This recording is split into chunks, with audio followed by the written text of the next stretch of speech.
Hi, so this is episode 2 of Digital Marketing series. Today we'll understand the basics of organic and paid marketing. I'll also give you a brief overview of how Google Ads work, and then we will just touch base on search campaigns, which we will cover in next episode. So basically understand that how Google Ad works is that it works basically on the basis of keywords that you put in different campaigns. So how you put in keywords, these are the words that your targeted user would be searching for, and you put those keywords in the Google Ads campaign to make sure that the Google Ads understand that this is the kind of user that it needs to go after. So keywords are very important. Keywords can be your brand keywords. So if you're Nike, you can put in keywords related to Nike. It can be your competitor keywords, like in case of Nike, Adidas can be a keyword. It can be a generic keyword, like again shoes can be a generic keyword, or if there is a sale going on, then it can be a sale related keyword. So these are the broadly four keyword types which are there, and they basically help the machine understand that how it needs to connect you with your target customer. Now, once you set up the keywords, you put those in the campaigns, then you need to also take care of certain things, which is to make sure that your ad also gets seen by the user. How you will do that? You will do that by making sure that your ad rank is good. So you can see here that Google Ads basically gives rank to different ads, and the ad with the best rank goes ahead into the auction. So how you will improve your ad rank? For improving ad rank, there are certain things that you need to take care of. First is, whenever you set up a campaign, you give it a bid. By bid, you mean that the maximum amount you are willing to pay for the target action that you want user to take. So say I am a e-commerce website, I am willing to pay 400 rupees at max for acquiring a user through paid medium. So 400 can be my bid. So first factor that determines the ad rank is the bid. Second is the quality of your ads and landing page. So say if somebody is searching for shoes, I have shoes written in my ad copy, then it makes the ad much more relevant to the user. So the quality of ads and the landing page plays a very important role. So landing page, say I mean that, say if you are having a ad of a flower and the landing page contains maybe say chocolate or something, then the user will come and they will bounce off from your website. So make sure that your landing page is in congruence with the ad copy that you have written. Also, there are ad rank thresholds, and then there is the context also, like which device user is searching, which geography they are searching in, what is the time that they are doing search. All those things also play a very important role, and in the end, the expected impact from your ad assets and other ad format is also taken into consideration. But mota if you take care of your landing page, if you take care of your bid, if you make sure that your quality of ads is good, then you will basically improve your chances of getting your ad shown to the end user. And also, how you are charged basis the click that the user makes on your ad. So impressions are free, but for the clicks you need to pay for a certain sum of money, which is called cost per click, or CPC. So CPC also keeps on varying. Understand that cost per click is not a uniform figure. It will keep on varying basis how others are advertising in that category, because as I told you, there is a ad auction process in place, and whosoever wins the auction, their ads get shown. So CPC also keeps on fluctuating. There might be times when there is a lean season. If you're a retail client, the chances are that your CPC will be on the lower end. But if you're a retail advertiser, you want to advertise in month of say November, December, when we have these massive sales, that is when your CPC will also spike up. So that is also one thing that you need to keep in mind. Also, if I talk about the time investment that you have to make in online marketing, generally if you are using smart campaigns which are there in Google Ads, you will require 2 to 3 hours of investment from your end. But if you are not even able to give those 2 to 3 hours, that is where you can hire a freelancer to go ahead and help you out, or maybe you can hire a digital marketing agency which can make things simpler for you. So this is it. And financial investment part of it is that it again depends on your business objective. So say if I have a budget which is 40,000 that I have allocated for digital channel, and 400 is the maximum that I'm willing to pay. I'm looking at say 100 converts on a daily basis. So maybe I can go, maybe I'm looking at 100 conversion on a monthly basis from this channel. So I can go ahead with a budget which gives me say maybe at least 5 to 6 conversions on a daily basis, and I can set up accordingly. So this is how the budget and the finance things go. But I would like to also help you understand some of the key metrics, some basic definitions that you should know. So first is the impression. Impression is what? When somebody sees your ad, then it is called impression. when they go ahead and click on it, then it is called click. And what is click through rate? Click through rate is basically number of people seeing the impression of your ad and then going ahead and clicking it. So say if my CTR is 5%, it means that if 100 people are seeing the ad, only 5 are going ahead and clicking on it. What is the cost here is the basically the amount that you are going to pay if somebody is going ahead and clicking on your ad. Similarly, there is interaction and interaction rate. Interaction is basically people who are going and interacting with your ad or maybe interacting with your video, and in the interaction rate is again number of people seeing it and going ahead and interacting with. Same goes with engagement and engagement rate. Now average CPC is the average cost per click that you are paying. I would like to show two more thing here, that is average CPM and average CPV. So CPV is cost per melee, so this is basically cost per 1000 impressions, and CPV is cost per view, that is the cost that you are paying for a view. Similarly, there is view rate for in feed, in stream shorts. This we will cover when we will talk about YouTube. So this is it. And apart from this, there is one thing which is paid marketing, and one thing there is organic marketing. So whatever result you see which has no sponsored written in front of it, it is the organic result. Organic results are generally happening because of SEO optimization that you have done on your website. And then there are paid marketing results. Paid marketing results are because of your paid performance marketing efforts that you are putting in.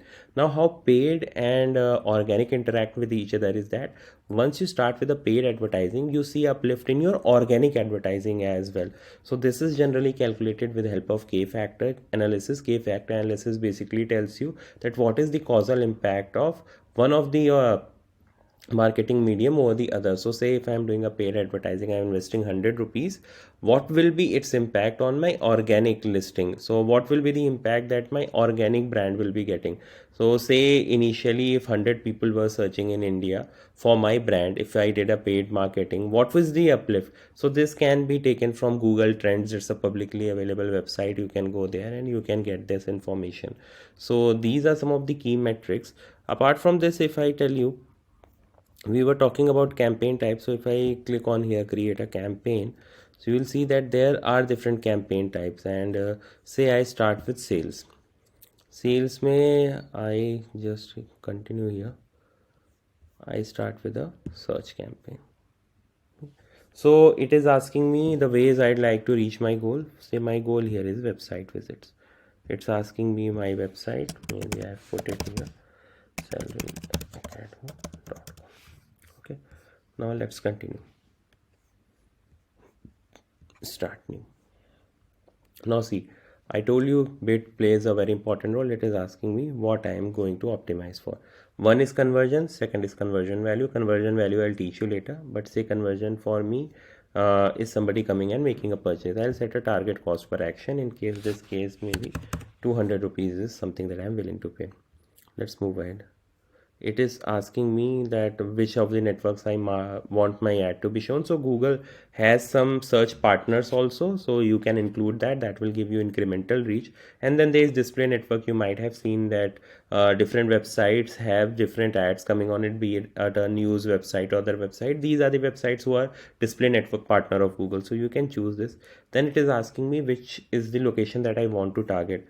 In this case, maybe I've chosen India, English. And then it is asking me that select the audience segment to add to your campaign. So I'll just a second, it will populate. So maybe I can go ahead with say employment, career counseling services. These are the audiences I want to target. Okay, and then there is two options. First is targeting. Setting for this campaign is targeting, and second is observation. So if you go for targeting, it will narrow the reach because it will only go for the audience base which is there. So I will choose observation. Observation is basically it will not narrow the reach of my campaign, and I can also adjust the bid for the segments that I have chosen. Now, okay. Now also understand that there are keyword match types, which is broad match, exact match, and phrase match. And I'll just tell you the example difference between the three of them, so that you also understand that which match type you have to use in your campaign. So see, there are three match types. There is broad match, there is phrase match, there is exact match. So exact match, what it's done is that, say if I put a keyword and I put it in braces like this, so it's an exact match. It's a very tight matching. If I put in red shoes, it will only show if the red shoes as it is coming. So say in this example, if somebody is searching for furniture store, and so basically ads get shown on searches that have the same meaning as your keyword. So furniture store or home furnishing shop, they have similar meaning. In exact match, it gets shown here. So your reach is little bit target narrow here. If I talk about phrase match, then ads show on the search that include the meaning of your keyword. So say if somebody has typed cheap furniture store or living room furniture deals, what store is the best place to find a bedroom dresser? So in this case, ads will get shown to them because they include the meaning of the keyword that we have put into. And broad matches, that ads may be shown on searches that relate to your keyword. So home decor, or maybe if somebody is searching for a recliner, it will show there also. So broad match is the widest targeting that you can put in the campaign. But the good part is that a lot of the campaign part is automated. So if you put a broad targeting out there, the campaign itself will be able to understand basis the conversions that are happening in your campaign, that what kind of users it needs to go after. So say here I have chosen use broad match keyword type. Now there are other settings also, like ad rotation. So what ad rotation does is that if you have written 7 or 8 or 9 ad copies, it will keep on rotating those ad copies. So a user might see one ad, then they can see a different ad, so it keeps on rotating the ads. You can also schedule the ads. So if you are a, say, store which is shut down on Saturday and Sunday, you can run it for 5 days a week. And also you can put, if some brand restrictions are there, you can also put them here. Now there are the keyword suggestions. So if you put in your website, it will also suggest that these are the keywords that you can put in here. So keyword suggestion is there, and you can also put in your own keywords. After this, you can give the URL of your website, you can give the path, and then you need to give different headlines, description lines. And once you give everything, you then have the option of setting up the budget. You can start off with a budget that system suggests, or if whatever budget you feel like that you have, you can go ahead with it. But make sure that whatever budget you are choosing, at least you are getting 20-30 conversions per day for machine to learn in order for it to perform better. And after that, once you review everything, you can publish your campaign. So this is in short how you go about creating a search campaign. Keywords play a very important role. And I think in the next video what I'll do is that I'll also cover that how you should be looking at identifying the keyword, how you should be using the keyword planner, and how you should be coming up with headline and description line. So next 2 or 3 videos will be around search campaigns. So if you want to study about it, you can study about it, and we'll proceed further from there. I hope this video was useful, and the homework from my side will be to understand the difference between organic and paid ads. What is the difference between SEM and SEO?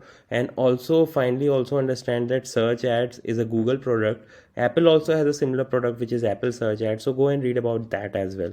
I hope this information was useful. Subscribe to the page for more such content.